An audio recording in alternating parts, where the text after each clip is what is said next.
Hello and welcome everybody to another episode of the cEDH cast, Greedy Keeps. Today we are talking about making a bunch of these guys. That's right, warrior tokens, because we are talking about Najeela the Blade Blossom with the curator of the primer list, Pongo. Pongo, say hello. Hello, everybody. Good to be here. Sweet. So today we're going to go Yay! over some pretty crazy mulligans. So now this is not the normal primer list for Najeela we're going to be looking at today, but this is what you like to call the experimental list. Do you want to elaborate on that a little bit? Yeah, of course. So here at Najeela Labs, we're always trying to do some science. Seeing what cards make the cut and which don't. Trying out new things every once in a while. And today we are trying out a few different cards from the normal stock primer list. Actually, I think in this hand we see one of the new cards that I'm trying out, Miscast. And in addition to that, there's some other spicy inclusions in this deck. I don't know if I'll get into them right now. If they pop up, I'll mention them. But if we don't see them today, then I'll discuss them by the end of the episode. Sounds good. And would you mind just giving like a quick introduction to how Najeela works, what some of the game plans are before we get started on the mulligans? Maybe even give us a bit of a mulligan Yeah, philosophy. sure, absolutely. So mulliganing with Najeela is generally pretty smooth. The deck is built with like a load of redundancy, and on top of that, you really only ever need like one tutor for Najeela specific wins. And the deck in 5 colors gets to play a lot of tutors. So it's really easy to have adequate gas from that perspective. So what we're generally looking for as far as mulligans go, a kind of ideal hand would be like 2 to 3 lands, a piece of acceleration, a mana dork or a rock, then 1 or 2 pieces of interaction and a tutor. And that's kind of like a nice well-rounded hand that we would want for every game. Sweet. All right, so I guess we can get started on this first hand. Yeah. I'll start by reading it aloud. It's a Wooded Foothills, a Miscast, an Underground Sea, a Utopia Sprawl, a Chrome Mox, a Mana Drain, and an Ad Nauseam. So that's the first 7 we're starting out with. I really like I this think hand. this is a totally fine keep. You've got multiple options for acceleration. Most of these cards are not ones that I necessarily want to stick under the Chrome Mox, but that's the problem when you play all good cards is that it can be tough to put one under the Chrome Mox sometimes. We don't have like Time Twister to just stick $2,000, $3,000 under our Time Twister. Under our Chrome Mox, just to flex. But so here, we would probably want to see what we draw into first as far as the Chrome Mox is concerned. And otherwise, we have a perfectly serviceable hand with a forest for the Utopia Sprawl, and like I said, 2 pieces of interaction, and then a pretty good payoff in Ad Nauseam. So one thing to... Do you sorry, you were asking? do you think the Mana Drain is going to help you cast the Ad Nauseam, or do you think it's just going to be like a control spell, and then maybe eventually down the line you'll end up casting Ad Nauseam? That's a very good question. So it's going to depend on sort of what the first 2 turns look like. One of the things with Najeela, generally speaking, is that, and one of the things actually that makes mulligans much easier with the deck in general is that you kind of have a stereotyped curve of like turn 1 acceleration, turn 2 Najeela. So in addition to your opener, you get to see, you can anticipate seeing 2 more cards before your hand really needs to take shape. So obviously you want a plan in your opener, but if that plan is I'm going to cast Najeela on turn 2 and like I have 2 more draws for the hand to really take shape, that ends up working out in a lot of situations. As far as the Ad Naus goes in this hand, I'm probably not going to deviate from my turn 1 acceleration, turn 2 Najeela plan to like hold up Mana Drain to try to cast an early Ad Naus. Just because if you cast Naus with Najeela in play, you obviously have like a lot more options. You're not just relying on hitting Thassa's Oracle and a Consult, even though from 40 life that's pretty trivial to do it, especially if you end step Ad Nauseam. Although I guess Mana Drain doesn't give you that option, but assuming that the Mana Drain pays for most of the Ad Nauseam, you can probably get there with that plan. Yeah. But So ad nauseum definitely it's far from a focus on this deck. It's more of a just a very powerful support piece. right, so it's kind of like it came into the deck in Flash Winter when like having something really big and powerful that you could do at instant speed was really nice to have as an option. And then with Yeah. the printing Yeah. of new cards like Dockside Extortionist, and then the gradual sort of refinement of the list and or at least optimization of the list towards that plan, as well as the printing of some new cards, the ad naus plan just became better and better in the deck. It's still not the type of Nice. deck where you want to cast ad nauseum with no mana floating, unless unless you already have most of what you need sort of like already in play. So Najeela and Sure. and you're just looking kind of to sculpt your hand at that point as opposed to winning. Yeah. So in general, it's more of a mid-game ad naus deck, or mid-game ad naus plan. And as far as whether or not we're gonna play it early, I would say that depends at least in part on the first two draws. If you find a Dockside Extortionist, makes all sense. bets are off, right? You might just Yeah, jam yeah. you might just jam the ad naus early because Dockside Extortionist Right. gives you unlimited mana to do so. Hmm.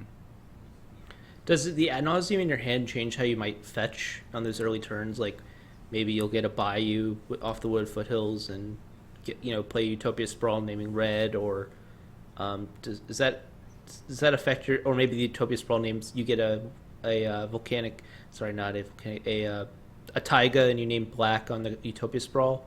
How does that affect your actual colors? Because there's quite a few decisions here in terms of what colors you're going to get. Right, yeah. So fetching with Najeela is one of the finer points. My initial idea with this hand is that I'm probably fetching Taiga, putting the Utopia Sprawl on. Whether or not I'm going to name anything other than another color for fixing is questionable and depends a lot on what I'm going to draw on the first turn. Yeah. I'm probably not fixing for double black right out of the gate, just because I Sure. also That want makes to sense. fix for double blue for the mana drain, right? Yeah. But it's going to And depend Mana on the Drain draw. does seem like it doesn't have. I was gonna say Mana Drain seems like it's a little light on sort of payoffs in the deck, just from knowing the deck list in general. Like a lot of colorless mana doesn't get pumped into stuff in this deck, right? It's an ongoing debate about whether or not mana drain is not good enough for the deck. And when you're in a position where you're discussing whether or not mana drain is good enough for your deck, you're in good shape. Yeah, your deck's in a pretty good Yeah. place. Yeah. Yeah, that's pretty crazy. Yeah. Sweet. All right, we can go to a fresh hand because we're definitely keeping that one. Yeah. All right. So we can start out by reading this one. Diabolic Intent, Utopia Sprawl, Veil of Summer, Swan Song, Forest, Lindul's Vault, and Scalding Tarn. Now, I think the Najeela nerds in the audience will notice that the forest is a bit odd if you are used to looking at the primer. Am I correct? Yeah, so the basic forest is something I'm testing out. It's I've played basic forest in the deck before, Right. and so depending on how greedy I feel on a given day, I may or may not play basic forest. Depending on whether or not I'm playing in certain paper metas where I know people are playing Blood Moons, I'm Right. gonna put in my basic forest. It's always been a tech option for the Makes deck. sense. People ask, why don't we just main deck a basic or even two basics? And so there's a really Yeah. sort of simple answer to that, and you can kind of see it why it can be troubling here. Although, Yeah. Given the fixing of Utopia Sprawl, it's not going to actually be that much of an issue, and in fact, it's a boon that we're playing Right. a basic forest with Utopia Sprawl on it.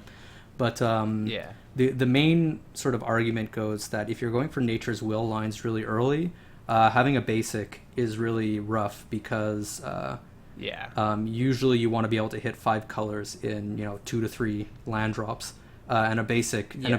makes that really tough.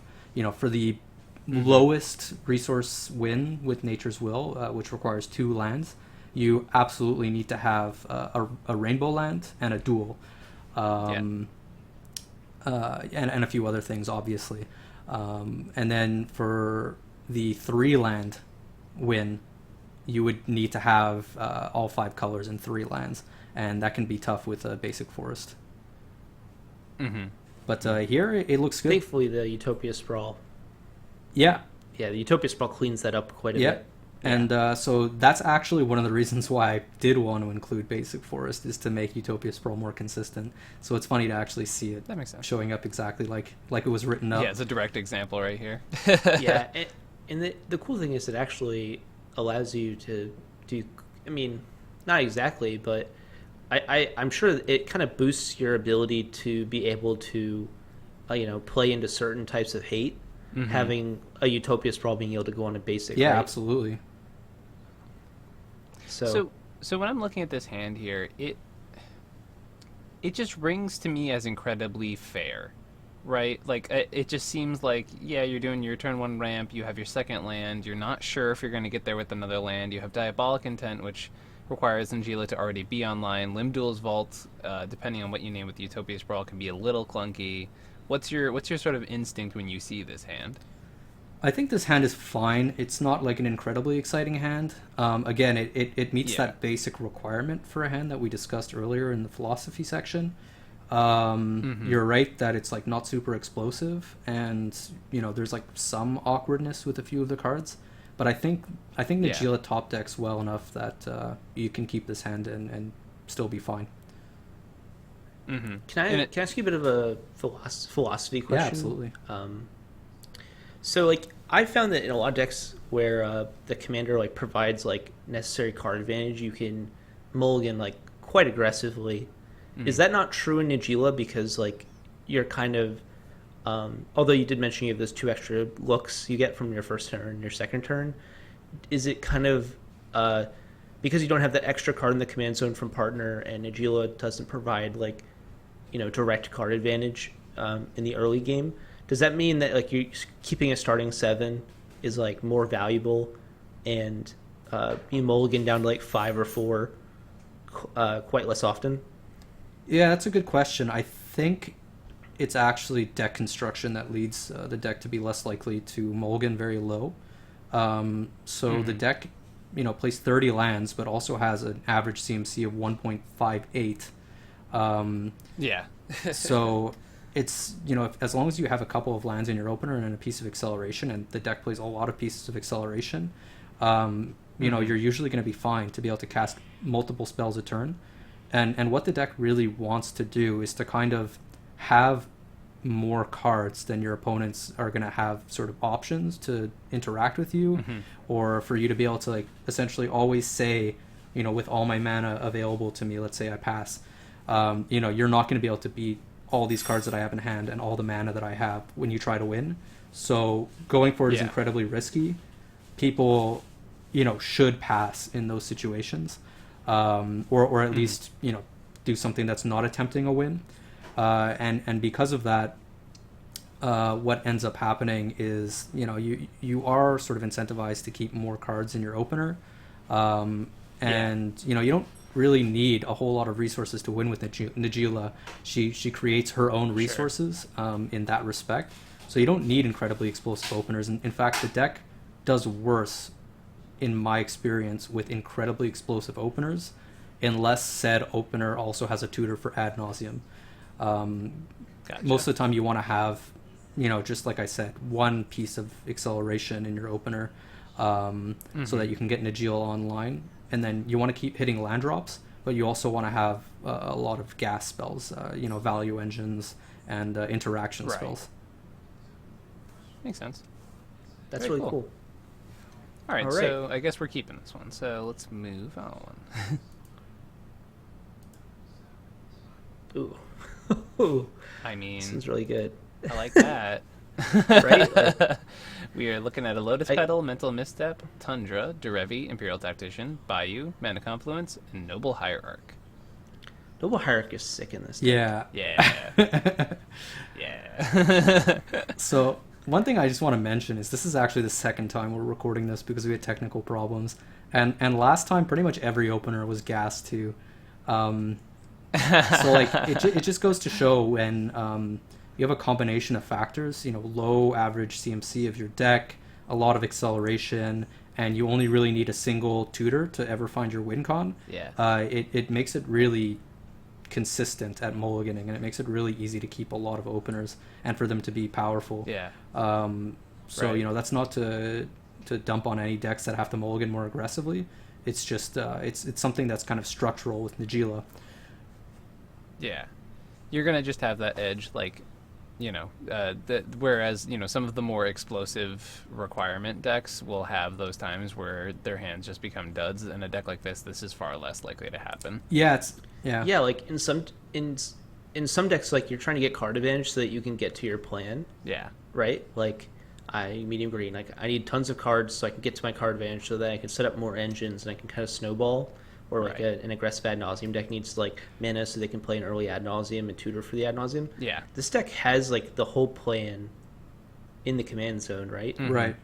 And So yeah, in addition to that, you have really the most powerful backup plan in the format, right? So, for anyone Yeah. who wants to try to get cute and interact with Najeela in particular, it's go right ahead. Deck Yeah. doesn't need Najeela. I've been in so many games with Najeela where it's just like, everyone's doing their thing, taking their time. Oh, I'll make a warrior here so we can put a little more pressure on this guy. And then suddenly there's like 14 swinging in, and everyone's like, how did we get here? Yeah, and that's how Najeela benefits from longer games where people are sort of digging in their heels, trying to just kind of outgrind one another. Is she puts you on a Yeah. fast clock, so good luck. Right. Sweet. All right, but yeah, All right. this hand's pretty nuts, so I think we're good to snap Yeah, this one off if- and move on. if people don't know, Derevi goes infinite with Najeela, right? We should probably explain why that's like insane. So Yeah. you get to make your tokens, then those tokens untap your lands. You have 5-color land here, so you have all your colors. So it's just nuts. Yeah. That's like why it's pretty good. All right. Fresh 7. We are looking at an Arid Mesa, Force of Will, Snap, Brainstorm, Scalding Tarn, Mox Diamond, and Avacyn's Pilgrim. It's an interesting This is one. an interesting one, definitely. I do like I do like that you can go like Mox Diamond, Brainstorm, then Then play a shuffle fetch, away. yeah. Shuffle away the stuff and then play the Pilgrim. Yeah, That's pretty this nice. card, or rather, this hand just demonstrates the power of a card like Brainstorm. You can keep this Yeah. hand because it has the turn 1 mana dork and a piece of acceleration in Mox Diamond, and then you can just expect Brainstorm to find you your second land drop, and you can shuffle away Right. anything else that may not be necessary. So you have a nice combination of interaction and options here. Now, we talked about this a little bit last time, but Snap is in the deck mostly for dockside lines, right? Yeah, so actually, it's in there for a couple of reasons, but dockside is a major factor. But so this is not in the experimental list. Snap is, I'm running it in the primer list, and I think in wow. 5 colors, Snap is just better than Swords to Plowshares, and a big part of that is because it's free. So obviously, you play it, you untap your lands. Sometimes you even net mana if you're playing like a Utopia Sprawl. Right. Or a Gaia's Cradle. Ancient Tomb. Yeah, exactly. So it's free. It's a blue card to increase your blue card count for Force of Will. And on top of that, you can point it at your Dockside Extortionist to bounce it back to your hand. Right. But it goes even beyond that, where Swords to Plowshares just removes a target. Snap lets you double up on a Gilded Drake, which is incredibly powerful. Yeah. Why just remove something? Why have a card that only removes a creature when you can have a card that's so much more flexible and is free? Yeah. Right. Right. Would I Yeah. play it in Sans And- Red? Debatable, right? Because at that point, you don't have Right. Dockside Extortionist to really juice it. But Yeah. I think you could probably make an argument for it there even. And probably an underrated use of it is the fact that Najeela is in a combat-based deck, right? So sometimes you just got to clear a blocker. Yeah, that's 100% like a major consideration that I discuss in the primer, and it's free. It's free, and sometimes Yeah, it makes it's, mana. Yeah. Yeah. I've been playing a lot of Yuriko lately, and I'm very jealous of Najeela being a 3/2. First of all, She was almost a very 3/3. jealous. Yeah. I know, that's Oh my insane. god. And the fact that like I've been valuing my bounce spells a lot lately just because like they can kind of cycle in Yuriko. But in Yeah. this deck, I mean, they help you like progress towards your win condition and a lot more Right. efficiently. I mean, they basically can like win you the game indirectly, right? By like getting an extra 2 tokens, let's say. Yeah. Now you're like out of reach of blockers, so now you can just attack with your tokens and get super far ahead. So. Yeah, it's also a major tempo swing sometimes to just like pay 0 mana to bounce somebody's 5 or 6 drop commander. Yeah. Like, Right. Or even like a Kess, like a lot of Kess decks will tap out on turn 3 or even turn 4 if things are not going well. right. For a Kess, and if you just like are like, all right, I'm gonna bounce the Kess, hit you for 6 or 5 or however many you hit with Najeela on like a Yeah. second swing, that's like insane. Yeah. You've time walked them and you've taken them off ad nauseum in one move. Yeah. Yeah, and it does the most important thing that any sort of narrow removal has to do, and that's like bounce a Notion Thief back to its controller's hand in response to a wheel. Yeah. Very true. Very true. That has been, with a lot of I'm playing in a meta right now where a lot of people are like learning farm. It's a Yeah. lot of people who are like the meta is like mostly farm decks, but it's a lot of people who've never played farm before. And they're like, last night someone cast a Wheel of Fortune, tapped out for it, and an opponent had like 5 mana, and I was like, they started tapping, I was like, it's gonna be Notion Thief for ad nauseum. Either way, we're dead. Right. And it was the Notion Thief. So I think there's a lot of that going around. Like people are going to start killing Notion Thieves or something. Yeah. It's very Yeah, powerful. bounce a Seedborn Muse to somebody's hand after they tap out for it, all kinds of stuff. It pays 0 mana for the pleasure. All right. So this is a keep for sure. Yeah, I would say it's a keep. All right. Let's deal one more. All right. Finally, a questionable. Not even questionable. Not a great one. So it's an Arbor Elf, a Pact of Negation, a Gilded Drake, a Gitaxian Probe, a Tundra, a Nature's Will, and a Dockside. I feel like if I it was imagine- a drop, I would be much more inclined to keep this hand. I was gonna say, even if it's like a red source, if it was just like a fetch land that could get like a red source for the Arbor Elf, then you could play a Dockside. Like, I start getting kind of interested. You have the Gitaxian Probe and 2 draw steps. Like, I start getting interested around there. Yeah, with a green But, source, definitely very interested, or not very, but much more interested in this hand, just because you have 3 draws before you need to find your Yeah. second land. That would be a very greedy Did we read keep. this? Yeah, I read this. Oh, okay, cool. I'm inclined to mulligan Yeah. this hand. Yeah, pretty. Yeah, I easy. agree. Seems like a pretty easy mull.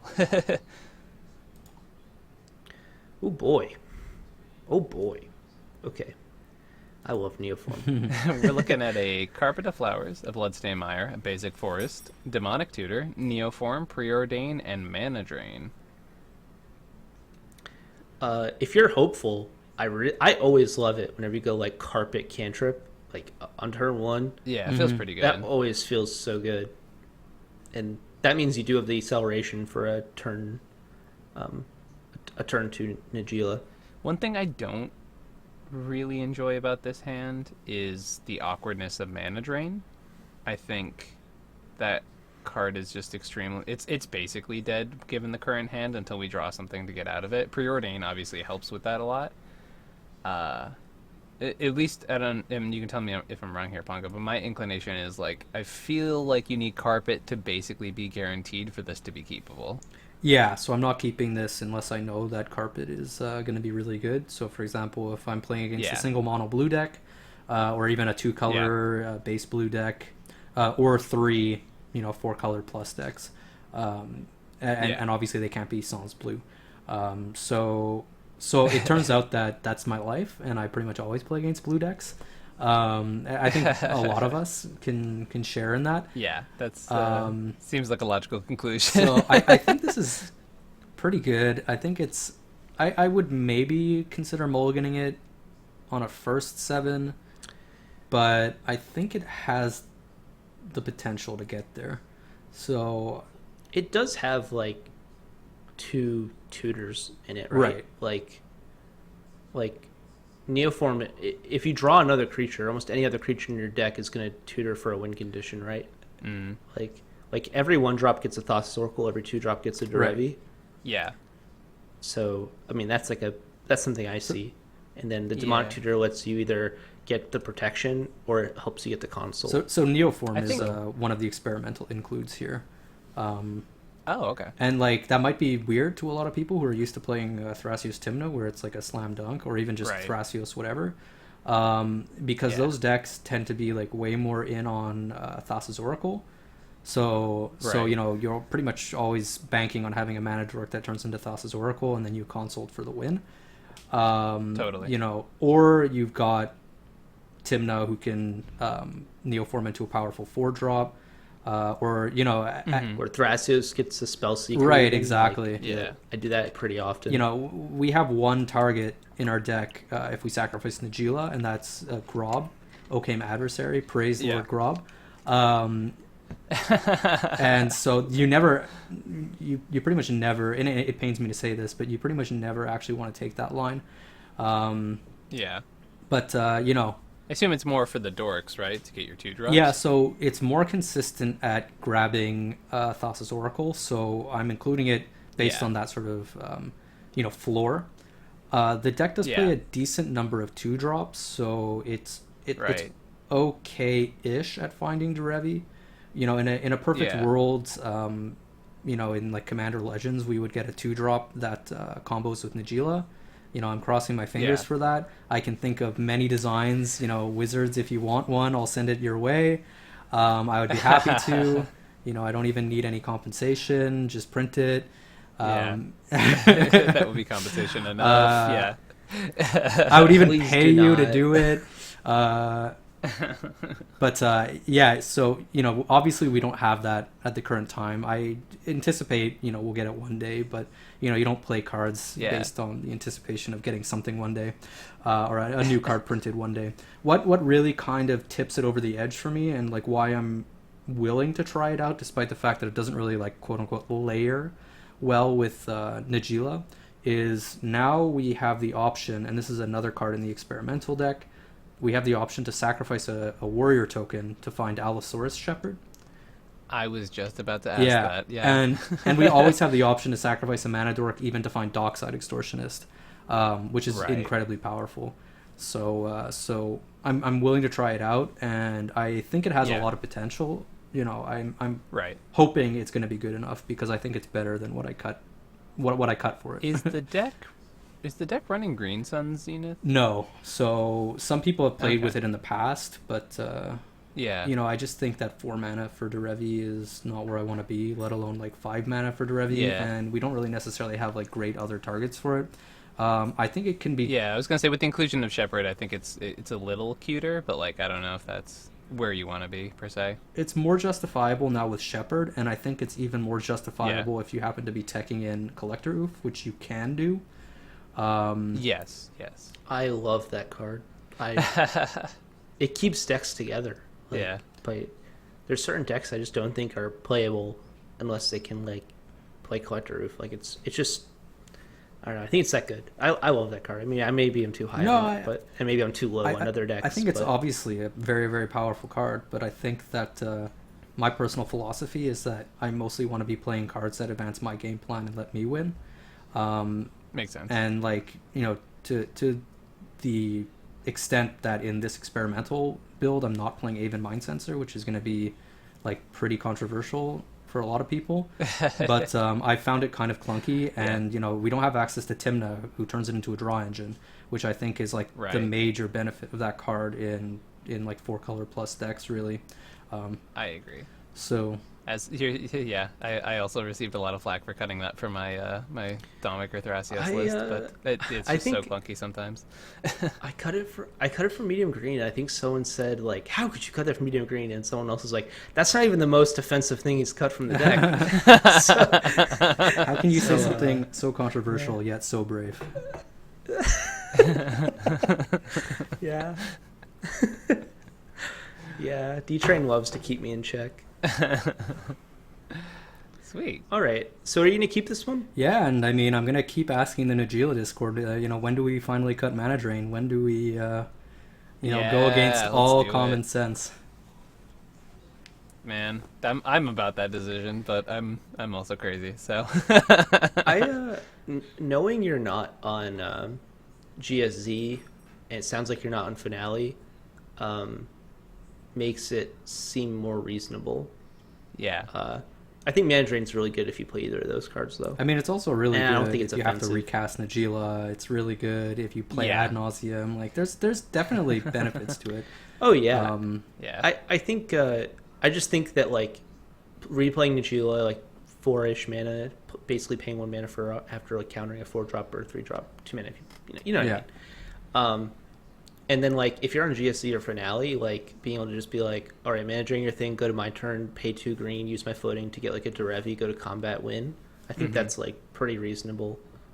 But what do I know? Yeah, I mean, that's a very specific combination of cards, right? And because you would require such specific combinations of cards, that's why Mana Drain is questionable to begin with. Or at least like why we could even consider having this discussion. Yeah. Yeah. Well, there are a lot of decks where like Mana Drain's just like, what do you mean? It literally draws you a card. Because Yeah, you're playing like Thrasios. Yeah, exactly. Yeah. Mm-hmm. So, or even some decks, it's like, you're in like an ad nauseum infested meta, and you're like, oh yeah, I'll counter your ad nauseum, go to my turn, pay 2 black, float 2 mana, rip 30 cards off the top of my deck, win the game. Yeah, I'll just put it this way: Shaper is going to kill me for putting ideas of cutting Mana Drain into people's heads. I in Conquest, I remember the first time I played against Mana Drain, I was like, oh, this cannot stay. I was like, this is ridiculous. Mana Drain's busted. Yeah. It's a sick card. Yeah, definitely. I have no doubts. All right. So I think that's the last hand. Is there anything you want to say about Najeela before we wrap things up? I just regret that we didn't get to see something similar to the last hand we got in our last recording. Oh, the whack Dockside. Dockside Extortionist, Phantasmal Image, a couple of lands, Mystical Tutor. The Turbo Adnals deck in Najeela. That was spicy. But I've never seen that before. Yeah, that was Turbo Adnals Najeela. Seems good. That's a list, actually. That's a list that Jim was playing for a while, right? Yeah, I think he still has definitely, people are still good. trying it out, and I think it's definitely good. I mean, it's the floor on 5-color Turbo Adnals is going to be very, very high, regardless of the commander. Yeah. That's the argument I made for Yuriko. Was like, it doesn't matter how high the ceiling is for, this concept. The floor for the other concept is about the same.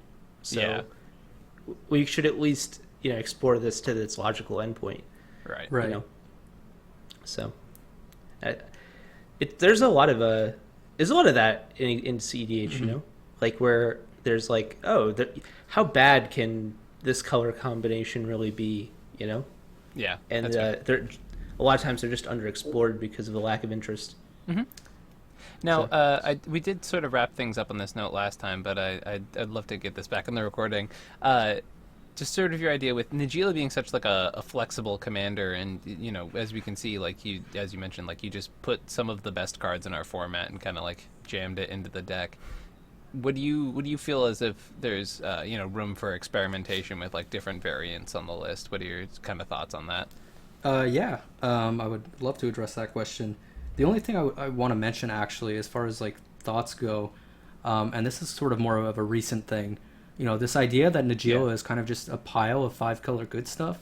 I think that was much truer, before some recent developments, and I think that now the deck has like a lot more. At least the experimental version of the deck that I'm trying out has like a lot more in the way of like interesting synergies and sort of like non-linear lines and sort of like diverging lines and decision points that makes it kind of like less like 5-color soup and more its own flavor of 5-color deck. But as far as like layered variants of Najeela go, historically there has been the Flash Hulk layering, which was extremely popular, but obviously Flash is banned now. Good riddance. But so that was, I think, one of the most seamless ways to sort of play a layered Najeela, where you would have a Sure. Najeela plan or a Najeela free plan, as well as your ability to take on Najeela lines. My biggest issue with that layering was always the idea that, um, you know, and in particular, I guess this became more true when Thassa's Oracle came out.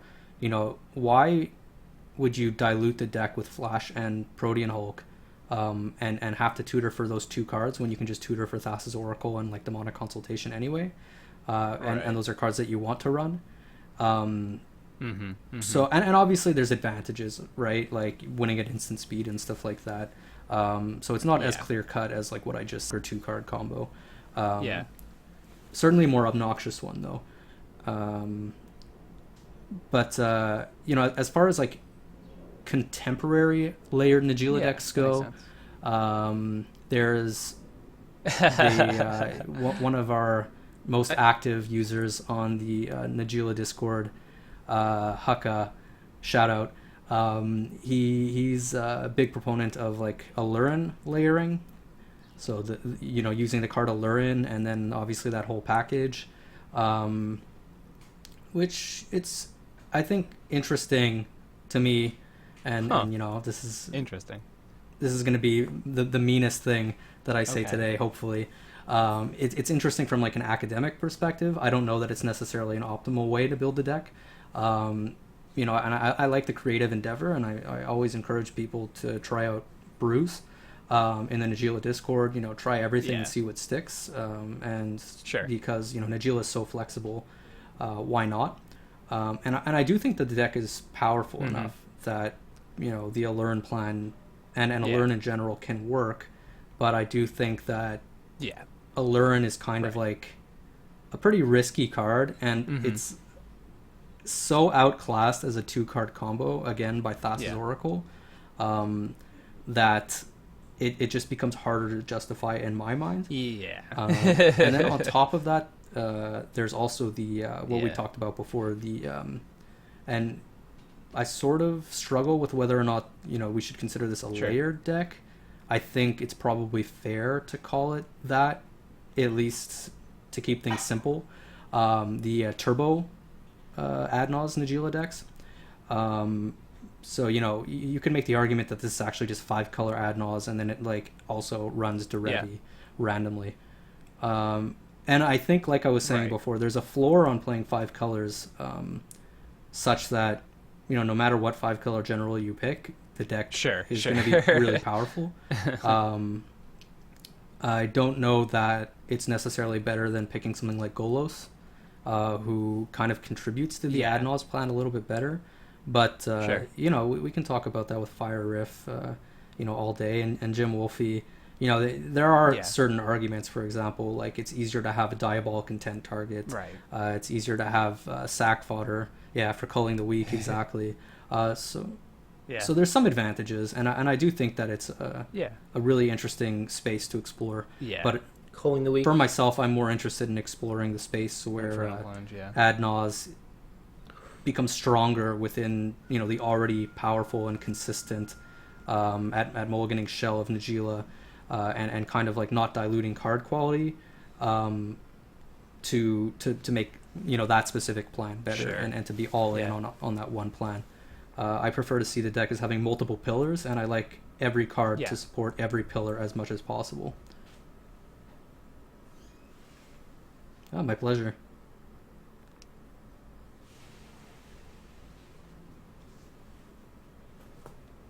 Awesome. That was a great answer. Thanks. Yeah. Awesome. Well, All right. thank you for joining us for this really awesome Greedy Keeps. We appreciate your time, not only once but twice, for joining us, breaking down the deck, and getting to talk about this pretty sweet Warrior Queen. Pick up your Warrior tokens. It's going to be a fun time. You're going to Bye. need a lot of them because the board stays with this deck get pretty crazy. But yeah, thank you for joining us here at the cEDH cast, and we hope you guys have an amazing week. Bye. Bye.